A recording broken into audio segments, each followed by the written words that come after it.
참 예수님, 오늘은 12월 17일입니다. 오늘부터 대림시기는 9일 앞으로 임박한 성탄을 기다리는 대림 후반부로 접어듭니다. 독수와 복음의 말씀은 하나님의 아들이라는 신성을 지니신 메시아께서 이스라엘의 다윗 가문에서 태어나셔 했던 역사적인 사정을 알려줍니다.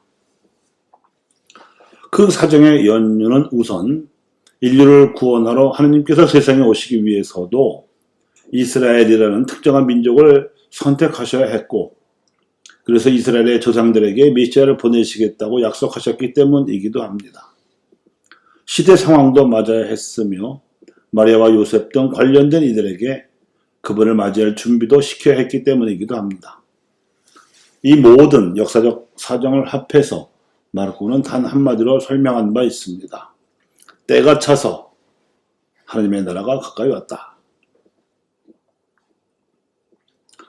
초월적인 존재이신 하나님께서도 사람이 되어 오시는 강생의 과정에는 사람의 몸만 취하시거나 영혼이 깃들인 인성만 취하시면 되는 것이 아니었고 역사성도 취하셔야 했던 것입니다. 그리하여 일찌감치 아브라함을 부르신 하나님께서는 외아들 이삭을 낳게 해주시고 다시 그 이삭이 낳은 쌍둥이 아들 중 야곱에게서 12아들을 낳게 해주신 후에 그중 한 아들에게 장차 그 후손 가운데서 메시아가 탄생하리라고 예언하게 하셨습니다. 그렇게 간택된 아들은 첫째가 아니라 넷째 아들인 유다였습니다. 첫째인 루벤은 폐륜을 저질러서, 그리고 둘째와 셋째인 시몬과 레위는 포악해서 탈락했습니다. 그런데 과연 12지파 중에서 유다의 지파는 특출한 조건을 갖추지 않았는데도 임금을 배출합니다. 처음으로 왕국을 세운 후에 사무엘 예언자가 통일 왕국의 첫 임금으로 기름을 부은 이는 베냐민 지파의 사울이었는데도 그가 자신의 아들에게 왕위를 물려주지 못하고 다윗이 왕위를 물려받았기 때문입니다. 사울의 탈락과 다윗의 발탁은 사울의 죄과와 다윗의 탁월함 때문에 일어난 지극히 우연적인 일이었는데, 신기하게도 유다와 그 지파에 대한 야곱의 축복 예언이 맞아 떨어졌습니다. 그리고 시대가 흘러서 다윗의 왕손이었던 요셉이 전혀 왕손답지 않게 갈릴레아의 작은 마을 나자렛에서 목수 일을 하며 가난하고도 초라하게 살아가고 있었습니다. 그런데 이 요셉이 살던 나자렛 마을에 살던 마리아 또한 하나님께로부터 메시아의 어머니가 되실 분으로 간택받았습니다. 태어날 때부터 원죄에 물들지 않도록 잉태된 데다가 태어난 직후에는 하나님께 봉헌된 마리아였습니다. 하나님께서는 이 마리아가 다윗 가문의 요셉과 정혼할 때까지 기다려 가브리엘 천사를 보내어 성령으로 메시아를 잉태하게 하셨습니다.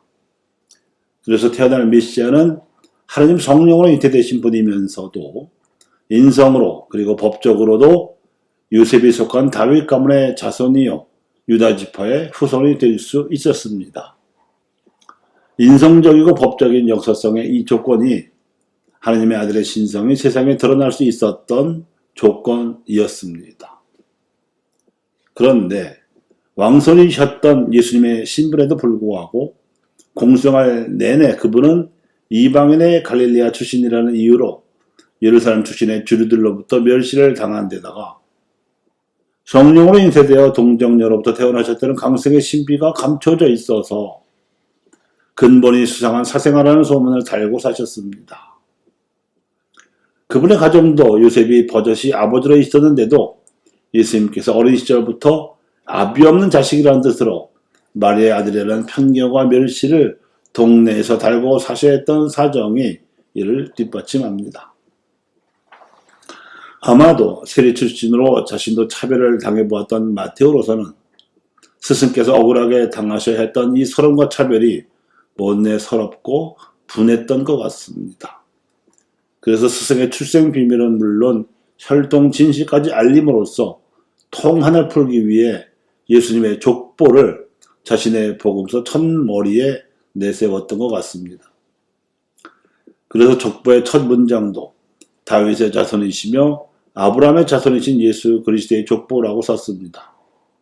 혈통상으로는 선조인 아브라함의 지위보다 이스라엘의 임금이었던 다윗의 지위를 더 강조한 것입니다. 또 이 족보의 끝에 마테오는 이 모든 세대의 수는 아브라함부터 다윗까지가 14대이고 다윗부터 바빌론 유배까지가 14대이며 바빌론 유배부터 그리스도까지가 14대라고 덧붙였습니다. 전체 세대의 수를 합산하여 42세대라고 소개하지 않고 번거롭게 셋으로 나누어 소개한 이유는 유다인들의 운명이 14세대마다 바뀌었기 때문입니다.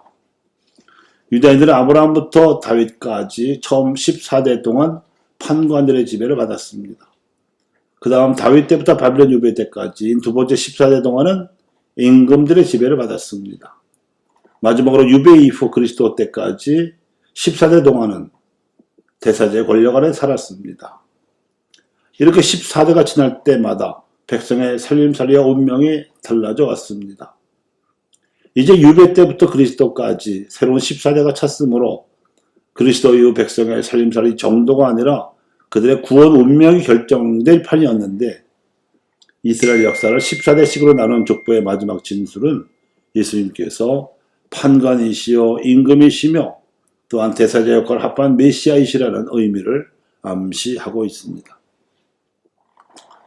교영자매 여러분, 이처럼 우리가 일상에서 겪는 사건들, 우연인 듯 필연인 듯 이루어지는 만남들과 인간관계들, 이 모든 실존 조건들이 비록 당장에는 하잘것 없어 보일 수도 있고 길게 봐도 의미 없어 보일 수도 있겠지만 실상은 하나님께서 신성을 지니시고 우리의 인성 안으로 들어오시는 우리의 성탄을 위해서는 꼭 필요한 조건들임을 명심하시기 바랍니다.